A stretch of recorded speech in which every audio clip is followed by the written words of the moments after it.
thought that I would be coming on here and talking about what a great game this was, for the most part. The Chiefs, once again, are competing for another title. They get past the Cincinnati Bengals 23-20, but they did it with the help of some referees. And I wasn't able to watch this game live yesterday, but I was able to kind of keep up with it on my phone, and I just got done watching this game in condensed version on the NFL Plus app, so it doesn't really show a whole lot of, the referees screwing over the other team and whatever crazy stuff that happens in a football game. It just condenses the games to football plays, basically, for those who don't have an NFL Plus app or have ever had a Game Pass. So I'm trying to keep up with it. I see Zach Taylor, head coach for the Cincinnati Bengals, freaking out on the sideline, and I'm thinking, the referees blew a call. Well, they gave the Chiefs another opportunity to get a first down. So Patrick Mahomes, okay, so the play is not on Pro Football Reference, but Patrick Mahomes throws a quick pass to Travis Kelce. The Bengals stop the Chiefs, making it into a 4th down or a 4th and 4 situation for the Kansas City Chiefs. The Chiefs are about to punt it, but the ref comes back out and says that the play was shut down and tells whoever is in charge of the clock to put 10 seconds back onto the clock. And so the Chiefs get yet another 3rd down opportunity. They get yet another 3rd and 9 conversion. Bengals stop them again, but Eli Apple is called for defensive holding. So it didn't show all of that on the condensed version. And there was another questionable call on Hilton on Valquez Scantling for pass interference. I didn't think it was much of a pass interference. He had his arm around his waist, but he didn't really disrupt too much of his momentum. And listen, when people just drop my phone. When people make the case for the NFL being rigged, I don't blame them for feeling that way. I don't. Look at the Super Bowl. You have the Chiefs and the Eagles. There's a storyline right there. What's the storyline? Andy Reid coaching against his former team, his former franchise that he once coached for so long in the Super Bowl. And he has a chance to kind of stick it to him by winning yet another title in KC against his former team. So there's a storyline right there. And then, of course, you got Travis Kelce and the other Kelce brother who plays on the offense, who's an offensive lineman, competing in the Super Bowl as well, the Kelce Bowl. So there's 2 storylines right there. You got the 2 brothers, the 2 Kelce brothers, and then you got Andy Reid coaching against his former team in the Super Bowl. And this is why I don't this is why I don't really disagree with people who make a case for the NFL being rigged and who make a case for the NFL having some fuckery going on behind the curtains. The only time I felt in my life, that the NFL was truly rigged was this season when the Falcons went up against Tom Brady and the Buccaneers. Grady Jarrett sacks Tom Brady, and it looks like the Falcons are going to get back onto the field because they were trying to complete a comeback and upset the Buccaneers at home. Tom Brady is crying and bitching to the refs. The refs overturn the call, says that it's a roughing the passer. And it's like, what? Roughing the passer? Grady Jarrett doesn't fall on top of Tom. He doesn't really grab his face mask and snatches his head forward or backward trying to break his neck. He makes a good clean tackle on Tom. Tom falls on top of Grady. So it's really kind of like falling on top of a big beanbag. That's kind of like a safe tackle to me, in my opinion. There's nothing heinous about that tackle. It's kind of a safe tackle. Falling on someone as big as Grady, it's like falling on a beanbag chair. That's the only time I felt that the NFL was rigged. Because it's Tom Brady. Tom was like, I'm Tom Brady. I'm not supposed to lose to the Falcons. I'm undefeated. And I hate those stupid quarterback records against the Falcons. So, yeah, I totally can understand why people would feel that the NFL is rigged. Why there's always some BS going on. You hate to come away from games like this, which these discussion coming from this game should have been about Mahomes and Burrow and the Bengals and the Chiefs, the 2 coaches going at it, trying to win a hard, tough-nosed football game in Kansas City in cold weather. We should be talking about the Chiefs competing yet for another title. Are they the new Patriots of the AFC? Is this the team that's going to be dominating the AFC conference for years to come now, like the Patriots did? The Bengals are a young, hungry team, and how long are they going to be around, right? We should be talking about that type of stuff, not the referees.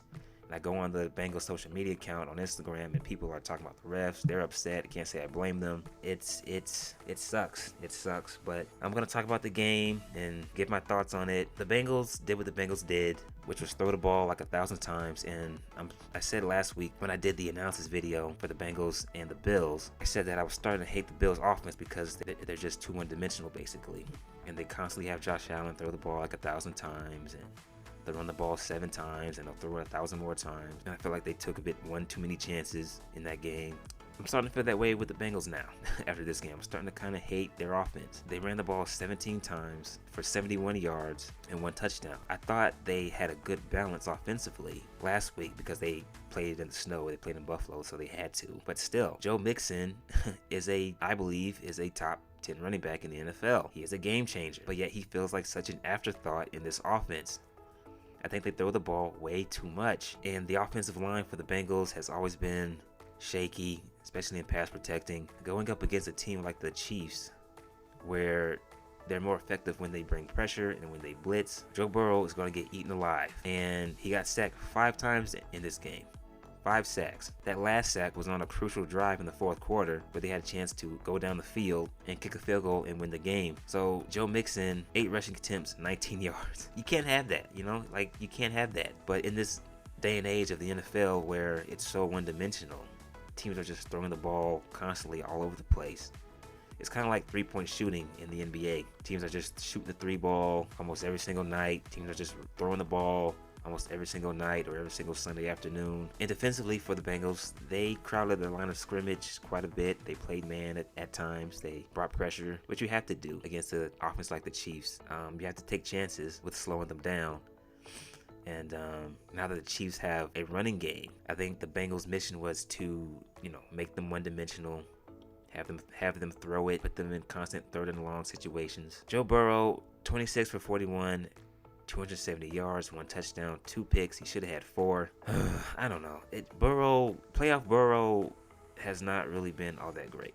I didn't think he was great last season. I didn't think he was all that great this season. His best performance that I can say was good was against the Bills last week. I thought that was his best performance, bar none, since he's been in the playoffs. Yeah, I'm just not sold on Joe Burrow when it comes to the playoffs, like a lot of people are. T. Higgins, 11 targets, 6 receptions, 83 yards, 1 touchdown. Samaje Perine, I think he gets more attention coming out of the backfield than Joe Mixon. Why is he getting more attention? 5 rushing attempts, 22 yards, 1 touchdown. Targeted 4 times, 3 receptions for 4 yards total. Jamar Chase, 8 targets, 6 receptions, 75 yards. Tyler Boyd, everyone else was kind of quiet. But yes, the Bengals, unfortunately, get screwed over by the refs. You can definitely make that argument. I am not trying to argue against people who think the NFL is rigged, or who thought that this game was rigged. I get it. I totally get it. How can a team dominate the first half and then come out and not do anything? When I see stuff like that, I'm thinking, well, I can understand why people would think the NFL is rigged. Hell, sports in general. What does a rigged tennis match look like, I wonder?